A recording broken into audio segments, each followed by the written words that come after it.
Hello, everybody. Welcome to the Hollywood Art and Movie Awards. We have a lot of people right now with us backstage. We're going to talk about a short film titled The Mistake, Chat Zone, and we have every cast member with us. Matilda, welcome. Deborah, our producer and agent, welcome.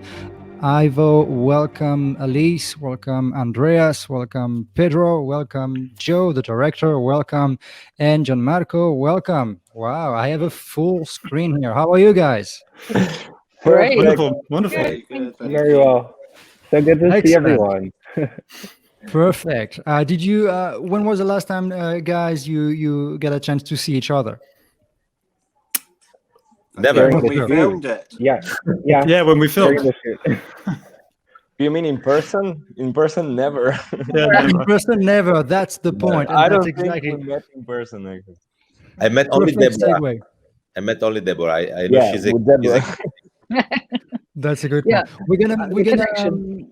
We're gonna give you each of us like 20, 30 seconds. Just tell the audience who you are. Matilda, let's start with you. Hello. I'm English, but I was in France and locked down in France whilst we made this movie in the south of France where I grew up. I live in London, so I have actually seen Joe in real life. Okay, and you are acting. You are an actress in the movie. I'm an actress and I'm the co-writer with Alice of this film. Perfect. Deborah.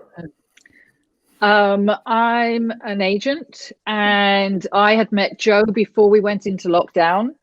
And when we were talking a lot at the time about another project that we were working on, and basically he said, "Listen, I've got friends that are going crazy who are in the industry. Everybody's bored after 3 weeks. I We're think gonna I've get got an idea." right after. Deborah, I just wanted to know who you are and what was the Oh, position. sorry. We're gonna talk I- about it right after. Oh, okay. Don't give So too much away too soon. You're very creative. basically, I'm an agent and I'm the producer. I pulled it all together. I introduced everybody to each other. Excellent. Exactly what I wanted to hear.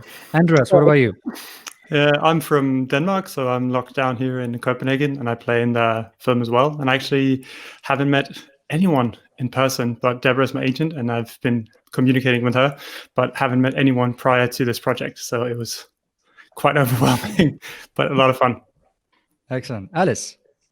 Hi, I'm Alice. I'm from Rome. I'm an actress and a writer. I write novels and I co-write screenplays with Matilda. And I am an actress in The Mistake and also the writer with Matilda. Perfect. Ivo. Hello, my name is Ivo. I'm half Bulgarian, half Russian. I used to live in London, but unfortunately I had to came back here in Sofia, Bulgaria for a production, and the lockdown kept me here. And you can guess it. Yes, of course, I never met any with the cast, but Deborah is my agent, so he helped me to cooperate with these beautiful people here. Okay. Pedro. Hi, so yeah, I'm Pedro. I'm a Swiss Brazilian actor. I live in London, but I'm currently in the middle of the woods in Brazil. I think he's frozen. Am I? Keep going. Keep going. Oh, okay, I'm here. And yeah, I'm in the middle of in the woods in Brazil because I wanted to escape the winter and the third lockdown. And I've actually met Joe and Matilda, so this might be a record.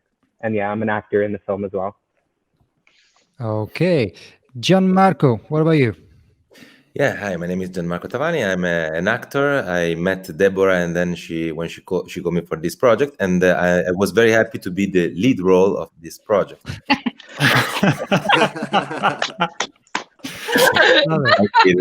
So for the people have not yet watched the film, but when you're gonna see the film, you're gonna understand why this is a joke. Joe, last but not least, so you're the director of the film. Can you introduce yourself to our audience? My name's Joe Withers. I'm a British director and also I art direct as well. And I should probably learn to paint my spare room and not decide to make films when I get bored in lockdowns. Okay. Can you tell us how did this project start and maybe we should say first, what's special about this film? When a couple of weeks into lockdown, I was genuinely getting very bored, and had time on my hands and realized that at the same time, when there's disadvantages, there's advantages. And I spoke to lots of actors who were bored and lots of technical people who were bored, and realized that probably it was the best time in terms of availability that we were ever going to get in our careers. Yes, it and is. everyone I phoned surprisingly was available, and very much any time of the day. So I came up with the idea of basically making films over Zoom, and then some very clever technical people captured the footage from the Zoom calls, and someone built me a fake sort of equivalent of Zoom, so we could use different tapes from different ones. And yeah, then I did a series of these, and the one that was by far the most fun, with all these crazy guys all over Europe, was The Mistake. So you made that film entirely on Zoom remotely. Most of you guys, like you said, never met each other. So Deborah, how did you put together that team for that film? Because you are kind of the link between everybody here. Yeah. Joe gave me the concept. I knew, as I said, I knew that Matilda and Alice were writing together. They said yes. They came up with this very funny script. We talked through my client base, and we just found the right people. We just found the right actors for each role, and they kind of wrote it, having seen, and watched tapes on each actor. They kind of wrote it based on them and their characters. And what's beautiful in this adventure is that it's absolutely international. You guys did not have any limitation, and we have quite a bunch of different countries represented today on this panel. Did you, Joe, and I'm going to go to the actors after that, did you, Joe, took it as a chance to make that film? Because basically you created your own opportunity to make something out of the lockdown. Yeah, completely. I mean, I love the idea of doing a pan-European project, and that was the great thing about it. You suddenly didn't have to think about travel. You didn't have to think about the logistics that you normally would do of having a European cast. I thought it'd be far more interesting to have a European cast, and I like the way it's reflected in the writing. I like the way, there were bits of people's personalities came out in all the roles. I've had such a nice time doing it with everybody, just when we were doing the rehearsal days, and everyone was talking about what it was like to be in lockdown in all the different countries, and that was very nice. And it was a brilliant opportunity to do that. And I think in the end project, you hopefully see that as well. You see lots of people genuinely representing different nationalities, and I think that's really, really nice. So we have two co-writers, Alice and Matilda. Am I correct? Yes. Okay. Who had the idea first? Who had the first grasp of that script? I think. Can I say something, Mati? Because I think it's very funny, because it's very hard, because we really write together.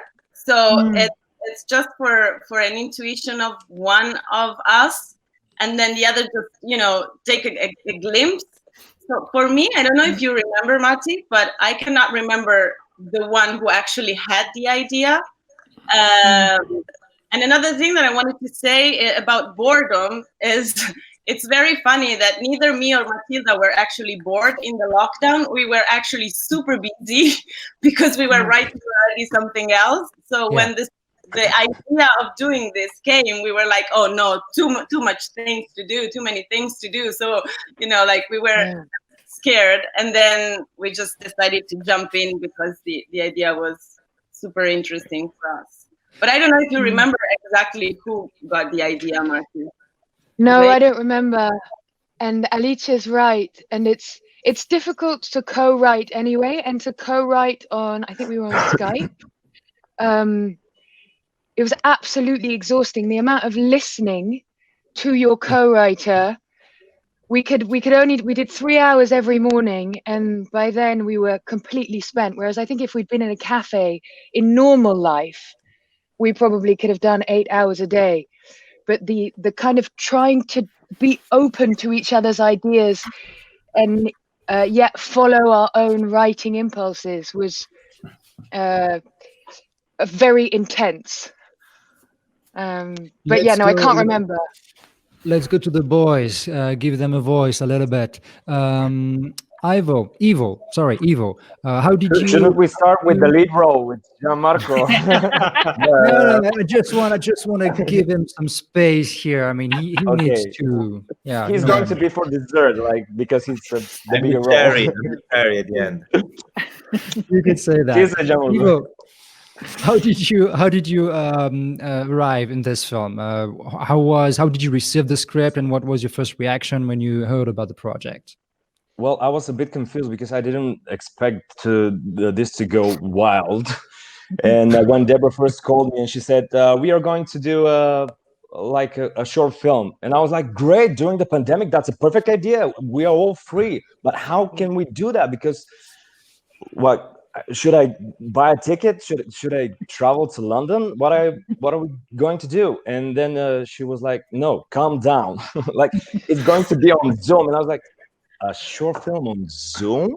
Are you serious? It was very new for me. It was challenging because I didn't know how can you act. You have only the camera on your computer, and it was very challenging for me because you don't know how many takes you can do and how can you connect with the other cast. And I'm such a lucky guy because everybody in the cast is perfect about this short movie. And Okay. I cannot wait to meet all of them in person. But please, I hope that this year is going to be better. Doing a film on Zoom, we received quite a few at the Hollywood Art and Movie Awards and at the Paris Art and Movie Awards a few months ago. There are a bunch of films that have been made on Zoom in the past year, obviously, and it's a very different adventure than doing a movie in person on a set. But it looks like from all the talks I had with the cast and crew members doing these kind of projects, it looks like it's still very fun. So let's go with Pedro, for example. What do you remember of shooting that film remotely, just from the phone or from the computer? Well, obviously, when Deborah told me about it, I was very excited because first of all, we're in the middle of a pandemic, like everyone said, we were bored and when we wanted to work. So then she told me about all these actors and, everyone, I'm kind of fresh meat. I graduated like 2 years ago. So everyone's been in the industry and like are well established. So I'm like, oh, that's great. I get to work with real professionals. So we did it. But the weird thing, to get to your actual question, was just the fact that, not what I remember during the process, but when we finished, I just remember looking at the phone and then it was like, okay, bye guys. And that was it. It was finished. Like everyone had gone. And I was alone at home and I went to wash some dishes. Like it was just a strange feeling. Like it was just gone. Yeah. That's what stuck with me. Do you have, Andreas, do you have a similar experience shooting on Zoom? Yeah, I was like Ivo when I first got the call from Deborah. She's like, "We're going to do the short film." I was like, "Great!" Pandemic has taken away everything that I had planned, and suddenly I got work. And then I was told that we were going to do it across Zoom, and I'd seen someone attempt to do these before, and I had seen some that weren't what I would say a success. So I was actually really skeptical in the beginning. I was like, I really wonder how we're going to pull this off. And then we just started meeting for just basically like a location scout for the first meeting. So with Joe, we set up, we tried to turn the computers on the webcam around the apartment. Okay, like what makes a good background for your character? And then it started to make sense. And then you're told, well, we got someone from Bulgaria, we got Rome, we got UK, we got all these people involved. And I was like, okay, I can see why this makes sense. So that was... When you started to be in pre-production of the film, you started to have a sense that it was going to be a good film because it was going to be set up in a way that it was professional, basically. Yeah, definitely. And it was definitely the people involved that convinced me, because I was really skeptical, like I said. How are we going to shoot a movie with people from 4, 5, 6 different countries?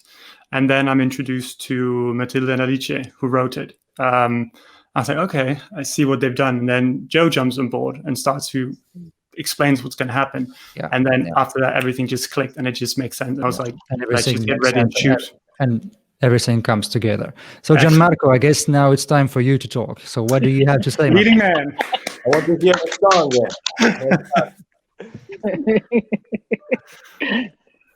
So, what was your experience with that film? I share completely the feeling of my colleagues, and I just want to say that in general, when you work, you act for a movie, for something.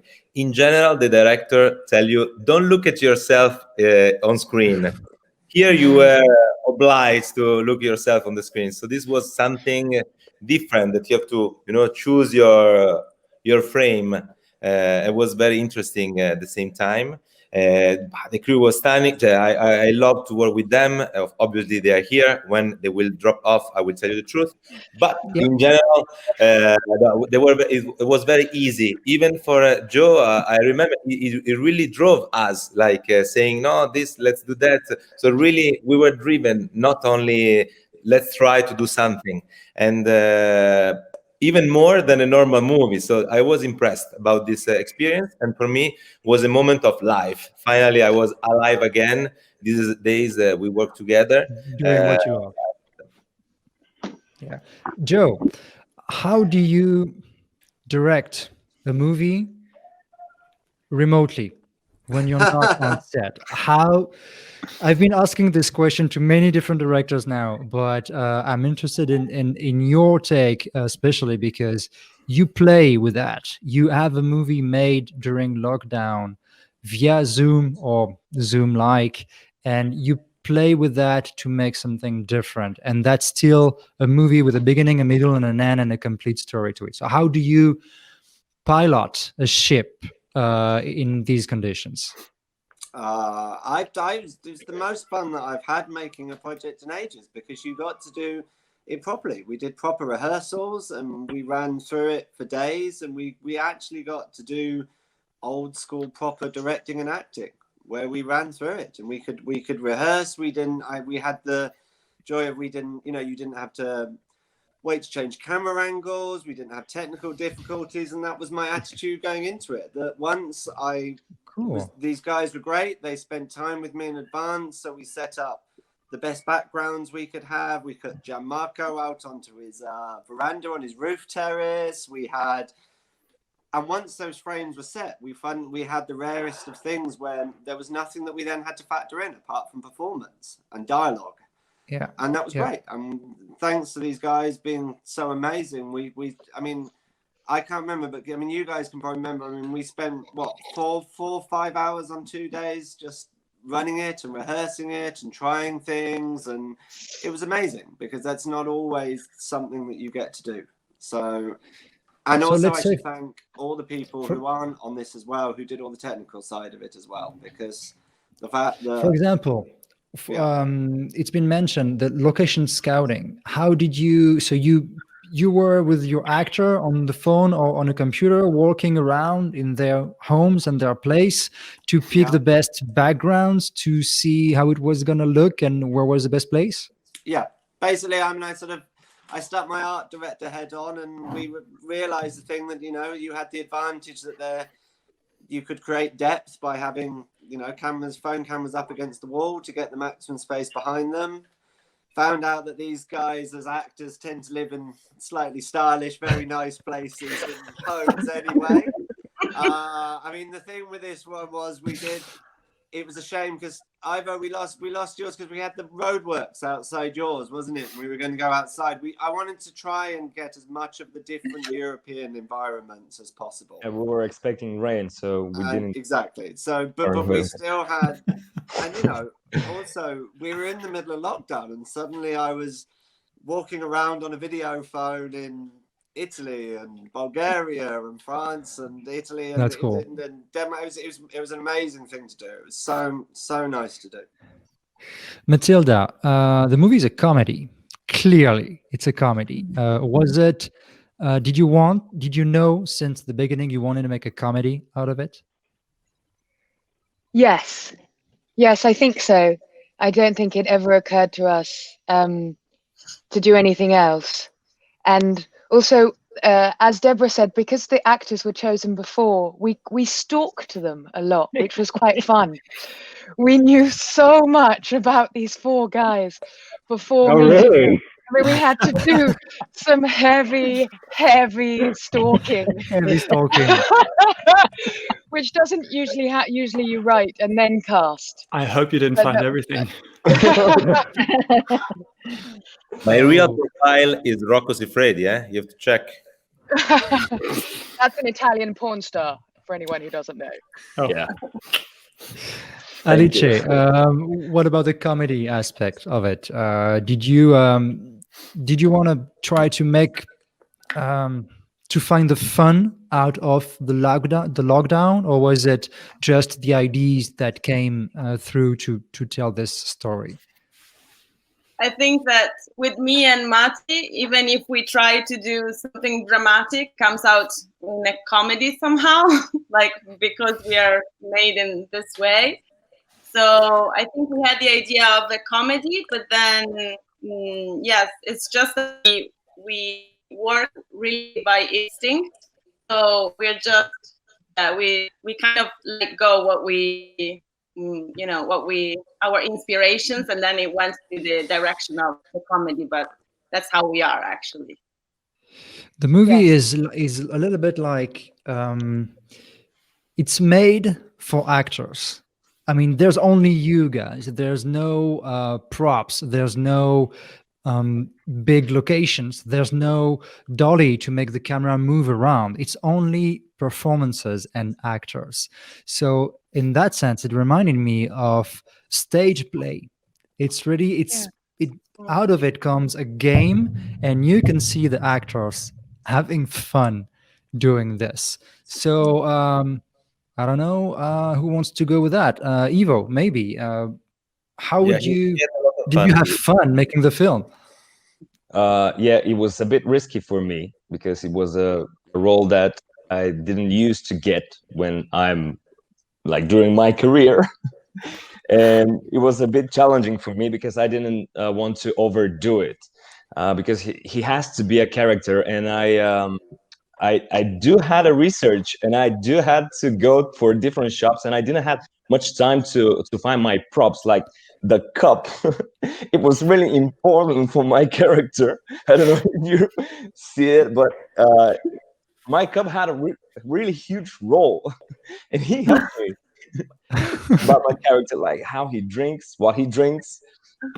And yes, we had a lot of fun, and it was really quick job, like 2 days for 4 hours. We didn't have like huge lunch breaks. And yeah, we had a lot of fun. Pedro, what about you? Was this project specifically fun to do as an actor? I mean, it was definitely fun for various reasons because no one was doing anything. You know, everyone was trying out recipes and playing board games and watching Netflix. So being able to just do something creative was really fun, and specifically with the medium that's so new. And even though you said, lots of films have been made, it's still a very new medium, and I'm sure people are still going to revolutionize filming on Zoom in some way. So being part of this, the start of this movement, has just been very rewarding already. And just the fact that we're still talking about this today, when we did it in May, I think. Yeah. Correct me if I'm wrong, guys, but yeah. I think it was May, and we're still talking about this in January. It's just like, oh, that's really fun. So yeah, overall, I had a really good time. Yeah, and everyone made it super enjoyable, definitely.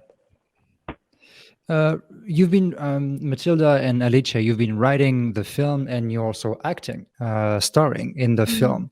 How did this create some kind of a, I don't know? Were you able to enjoy it as much as actresses, despite the fact that you wrote it, or maybe you enjoyed it more because you were performing yourself, Matilda? Yes, that was okay because we wrote for ourselves.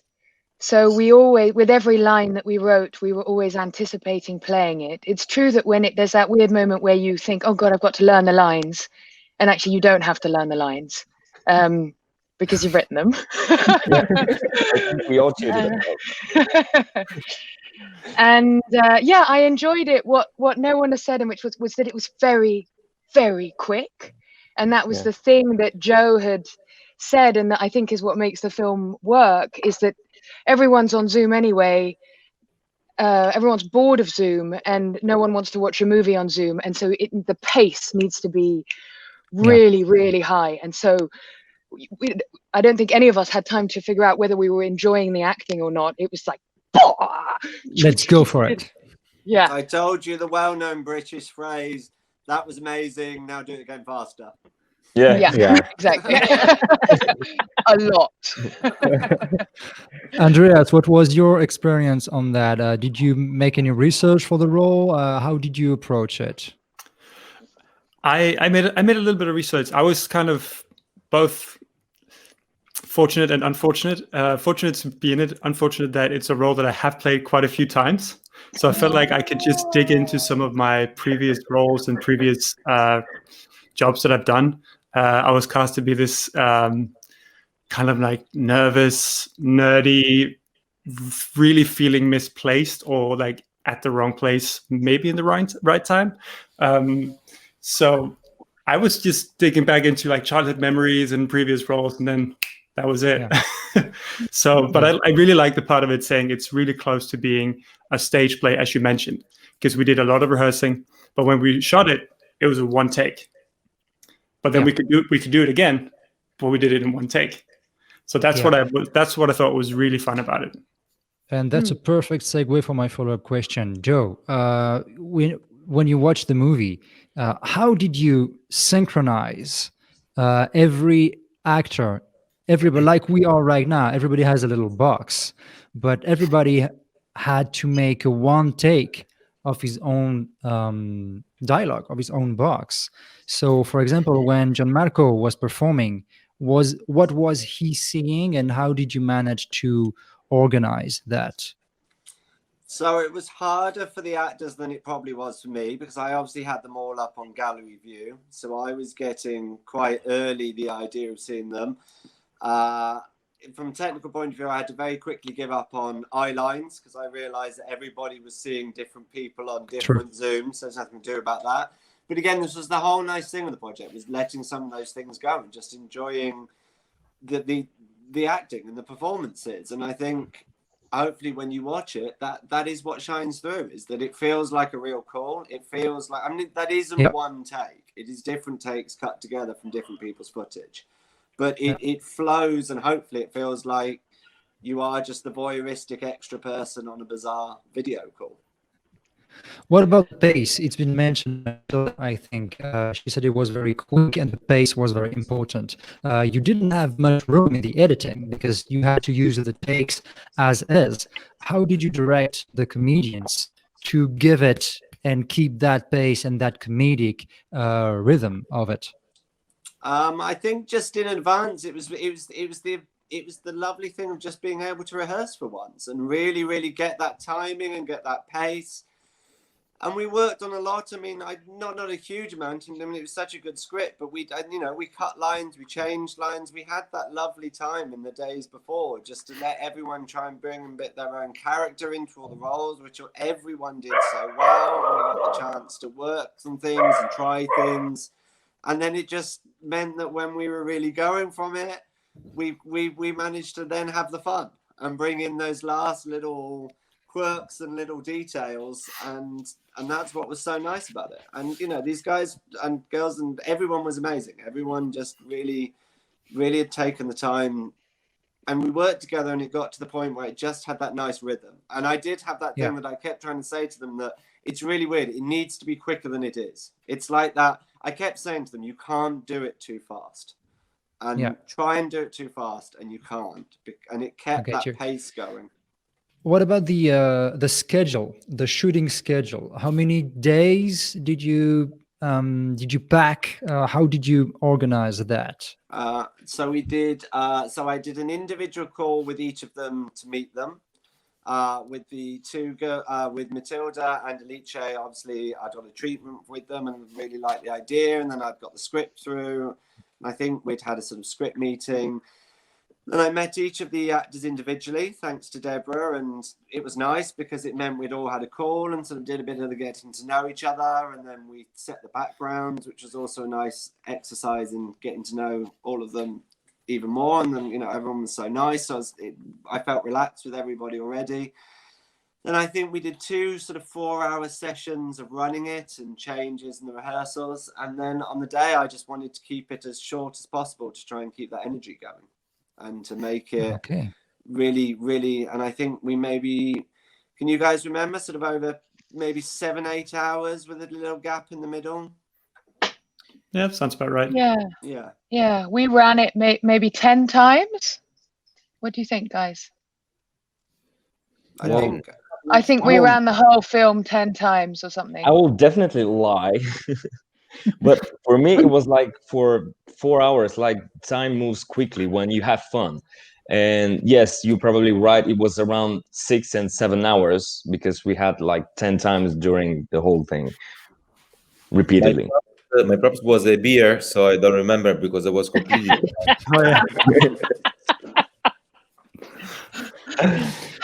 Deborah, how do you? Yes.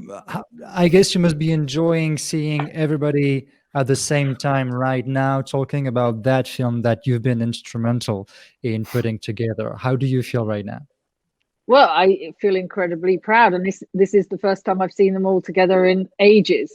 I've spoken to all of them over the last 6 months, but I haven't seen them all together. So for me, I'm just incredibly proud that what started as a tiny acorn of an idea just blossomed into something. And everyone I've shown this film to thinks it's brilliant. I've not had one negative comment in 6 months. So I'm incredibly proud of all of them. And I think I've got great taste in actors. So what can I say? I think you do. Do you have, guys, anything you want to add? Anything you would like? Anything you would like to say to the Hollywood Art and Movie Awards viewers to encourage them to come and get a ticket to watch the film next week? Who wants to go with that? Gianmarco, I think you should go first. I can say Let's go with that. Sometimes in life you can do some mistakes, but these mistakes not to be seen. Can I just also say he's topless in this film? Yeah. Okay, good speech. I'd also like to say there are a lot of swear words. My mother, to this day, quite likes the film, but really wishes I hadn't said the word vagina, which I do. That's not a swear word. So, small spoiler, that word is in the film. That's my favorite word, and I don't think it's swear word at all. I don't think it is. Matt, can I add one more thing in, please? Absolutely, go ahead.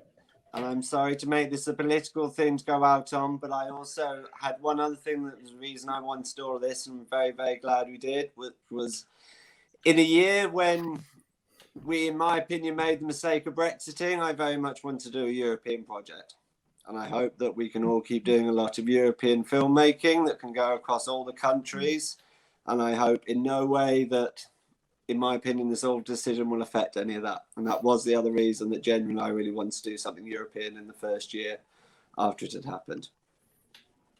Okay, interesting. Any anecdote, anything, any funny thing you wanna share about that adventure? It's fairly recent. You shot in May, I think. Ivo said that, and it's January now. But I mean, it's been getting strangely this year. So how do you enjoy that film going to festivals and to take its own life now? If I might just say, because during this time we've been in touch, we created a WhatsApp group, and we are like, okay, we're gonna post this then and there. So I did a poster for it, and all this stuff. So we were talking about it. We were like, okay, we're gonna advertise this, and some of the boys here have huge followings, so they know all about it. We're like, okay, supplies with the hashtags, what time. So we did that, but I think we were all quite surprised that with the news last week that we were going to have this talk. I think we're all quite, pleasantly surprised. No one was really expecting it. So yeah, that's kind of just a cherry on top. And yeah, I hope people will like it, and hopefully people will want to still watch things on Zoom, even though it's a bit oversaturated because everyone is on Zoom. But like, I'd just say, give us a chance. It's just for laughs, and everyone needs a little bit of lightness right now. So yeah, this is The Mistake. Absolutely. Is the right choice. The movie is gonna screen on January 22nd on Zurb. Zurb is a platform made for festivals like the Hollywood Art and Movie Awards to screen movies, and they offer a solution for us to get quality screenings and quality event in a virtual way. So this is what the website of Zurb look like. This is a page of the Paris Art and Movie Awards and the Hollywood Art and Movie Awards, which we are talking about right now. And you have all the virtual events scheduled for next week.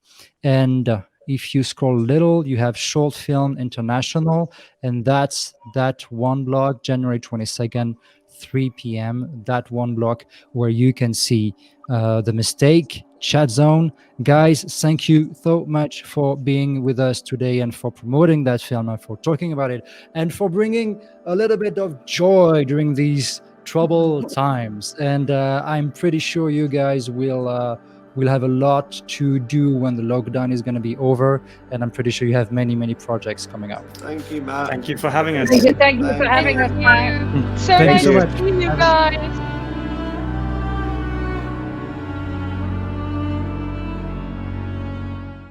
Just a tip. Ciao a tutti. Just a tip, ragazzi. How do we leave? Do we leave the I don't studio? Yes, yes. We can't leave. We are not leaving. Well, should we all Yeah, have a forever, guys. Matt will get That's an idea. That's an idea. Everybody should leave the screen, but we should leave it that way, and everything is going to be empty. That could be. Yeah.